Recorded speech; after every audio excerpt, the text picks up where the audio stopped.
They say home is where the heart is, but for the last 3 years, home was just the place where my bank account went to die. I spent 10 hours on a flight from London to San Diego, clutching a suitcase full of gifts, only to realize I wasn't being welcomed back as a daughter. I was being checked in as hired help. My mother didn't look at my face. She looked at my luggage. My brother didn't ask about my life. He asked when I could start watching his kids so they could leave for a resort they'd booked with my stolen credit card. They thought I was their safety net. They thought I was their ATM. They didn't realize that the second I stepped through that door, I wasn't there to save them. I was there to pull the plug. And with one single sentence, I was about to turn their 5-star vacation into a 5-alarm fire that would put their very house on the line. The air in San Diego was thick with the scent of salt and expensive jasmine, a sharp contrast to the biting, gray drizzle I'd left behind in London. I stood on the porch of the house I'd helped pay for, my knuckles white as I gripped the handle of my suitcase. I am Clare Miller, 30 years old, and for the last decade, I've lived a life of quiet frugality in a tiny London flat. I walk to work in the rain. I cook every meal at home. I skip the nights out so I can stay ahead of the curve. But back here, in the house with the manicured lawn and the 2 SUVs in the driveway, money was a joke. A joke I was the punchline for. My mother opened the door, her face lit with a smile that didn't reach her eyes. She didn't hug me. She didn't ask how the flight was. She just stared at my bags. "Oh, good, you're here," she breathed, stepping aside. "The kids are already packed. Jason and the others are in the kitchen. We were worried you'd be late for the handover." "Handover?" I asked, the word feeling like a stone in my mouth. "The trip, honey," she said, fluttering her hands toward the kitchen. "The family vacation we talked about. You'll be staying here with the kids while we're at the resort. It's perfect. You get quality time with your niece and nephew, and we finally get a break." I walked into the kitchen. My brother, Jason, was there leaning against the granite island I'd paid to renovate 2 years ago. He smirked at me, his 2 kids, Mia and Logan, hanging off his arms like small, loud anchors. "Hey, big sis," he said, not moving to help with my bags. "Hope you're ready. The kids have a soccer tournament on Tuesday, and Logan's got a birthday party on Thursday. The itinerary is on the counter." I looked at the counter. There it was. A glossy brochure for a high-end resort in Mexico. Flight times. Spa appointments. A family package that cost more than I made in 3 months.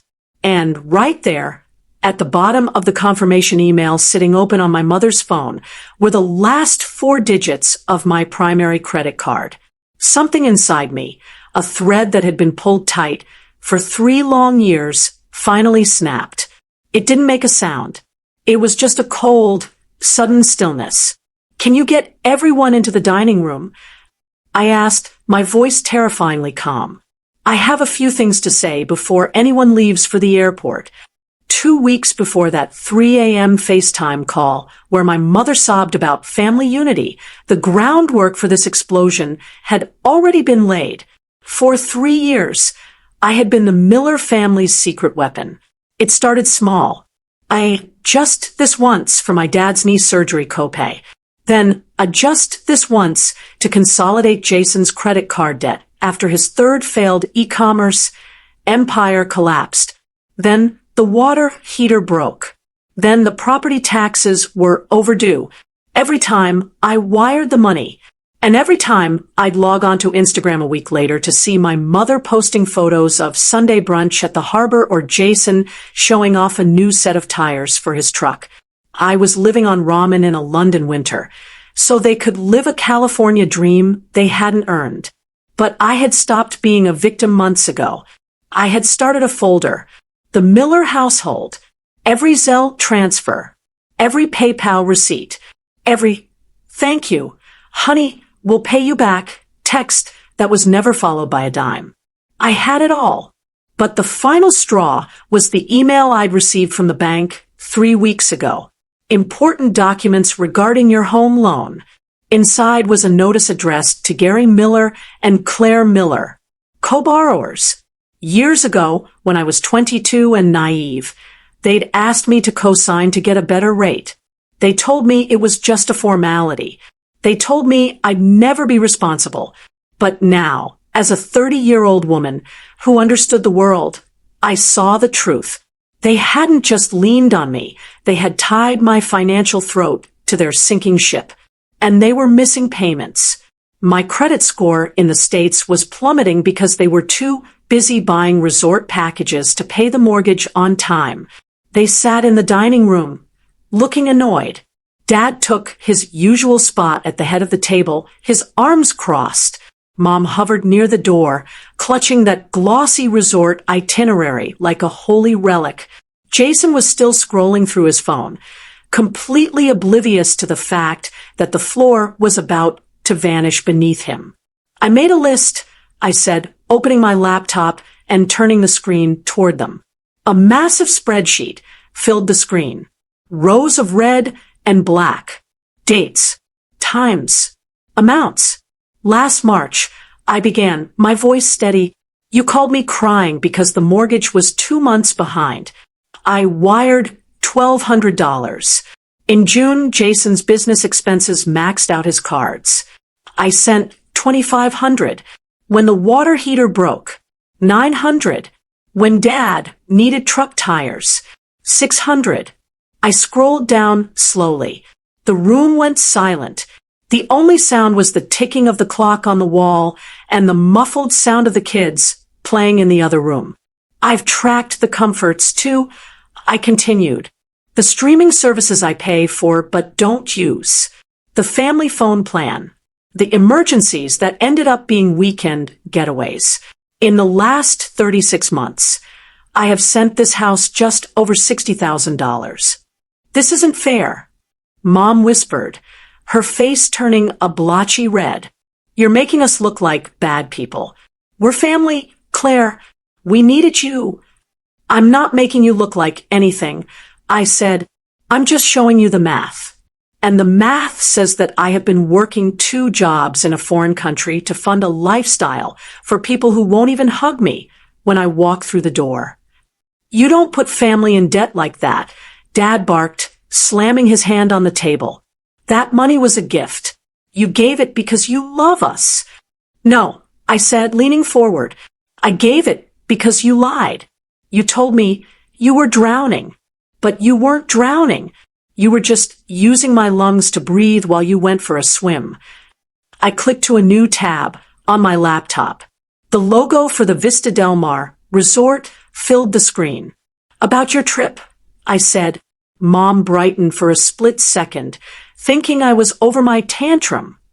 Yes, the flight leaves in 4 hours, so if we could just... I called the resort and the airline 3 days ago. I interrupted. I told them the booking was made on a card that was being used without the owner's explicit consent. Since the card is mine and the account is mine, I had the right to cancel the entire package. The air left the room. You did what? Jason yelled, his phone finally hitting the table. It's canceled, Jason. The flights, the rooms, the spa, all of it. The refund is already sitting back in my savings account. The money you stole for this family trip is back where it belongs. Dad lurched forward, his face turning a dangerous shade of purple. Those are our tickets. You had no right to touch our vacation. I had every right, I said, my voice rising for the first time. It was my money.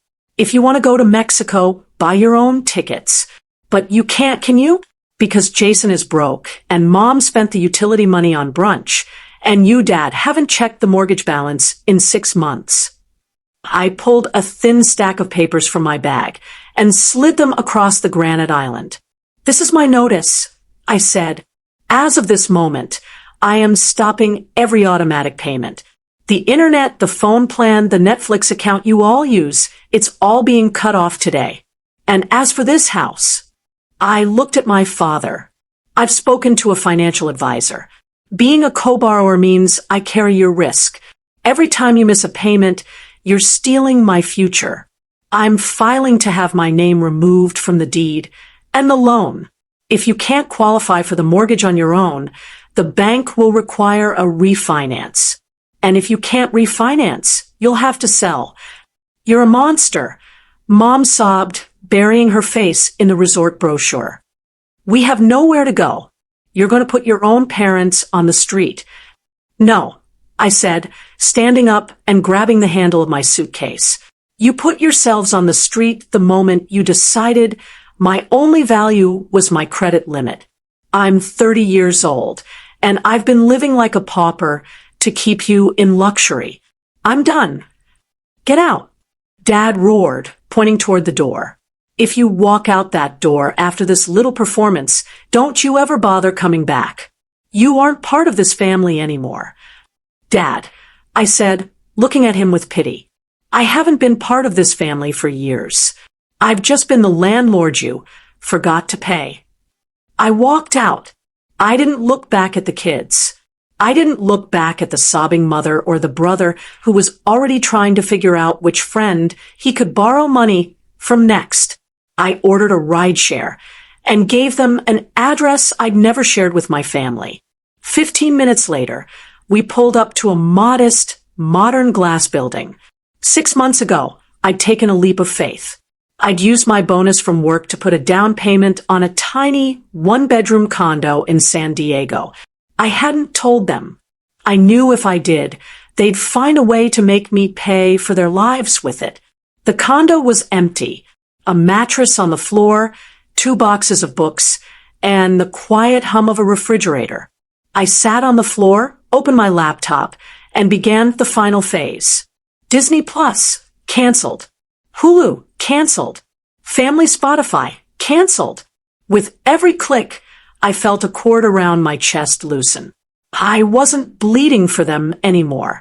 The next week was a psychological war. Jason was the first to strike.